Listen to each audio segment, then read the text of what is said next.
We have about 5 weeks until the official start of winter. And then once winter starts, we have about 14 weeks until springtime. So we're in the time of year right now where the days are colder, darker, shorter, and our health and hormonal balance, it shifts quite a bit during this time of the year. Wintertime invites us to slow down, rest more, turn inward, and become a little bit more introspective. But oftentimes we push ourselves and we try to strive and maintain the same energy all year long that we had in the summer. And then we wonder why so many of us end up with flu, moodiness, exhaustion this time of the year, burnout.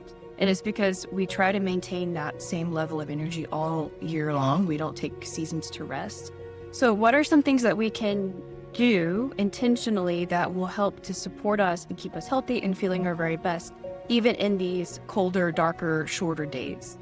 First, it's really important to understand our circadian rhythm because so much of our hormonal health and overall health is tied into the circadian rhythm. When daylight decreases, our melatonin and cortisol hormones shift. So this means that we can feel more tired, we can crave more carbs and more comfort foods to try to get some dopamine and some happy feeling hormones. We might even notice some shifts in our cycle regularity. So we definitely want to work with the changes that we experience this time of the year rather than fighting against them. One of the number one things we can do to support our health and hormonal balance is to get outside. And even if that's just 5 to 10 minutes, natural light helps us to regulate our circadian rhythm and boost serotonin. So maybe that looks like sipping some warm herbal tea outside instead of drinking it inside, and maybe taking a extra long walk, however that needs to look. Another big aspect of this is also the sleep routine and making sure that consistency in sleep, turning off screens and blue light TVs pretty early in the day to just help maintain that circadian rhythm balance, and also making some transitions in nutrition and diet.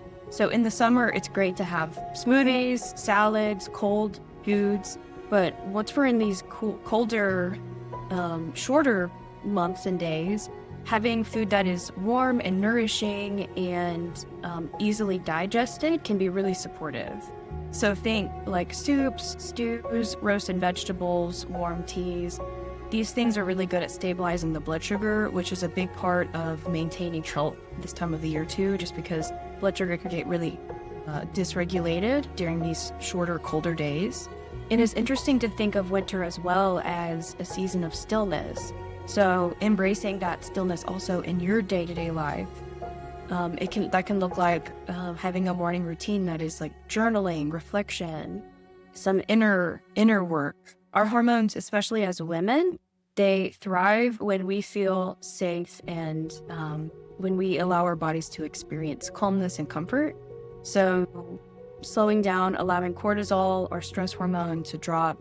This allows us our reproductive and thyroid health to really benefit. But also just being mindful that just because we're slowing down this time of the year doesn't mean that we need to be isolated, because we want to make sure that we're still connecting and having oxytocin and allowing ourselves to feel the connection. The feeling of connection is like a medicine, and it's known as the love hormone. So it helps to balance stress, improve immune function, supports overall hormonal harmony and wellness.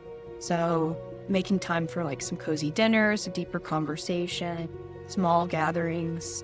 As we move through this season, just allowing yourself to be aware and a little bit more mindful, to feel the connection with nature and not trying to resist that, can be really supportive.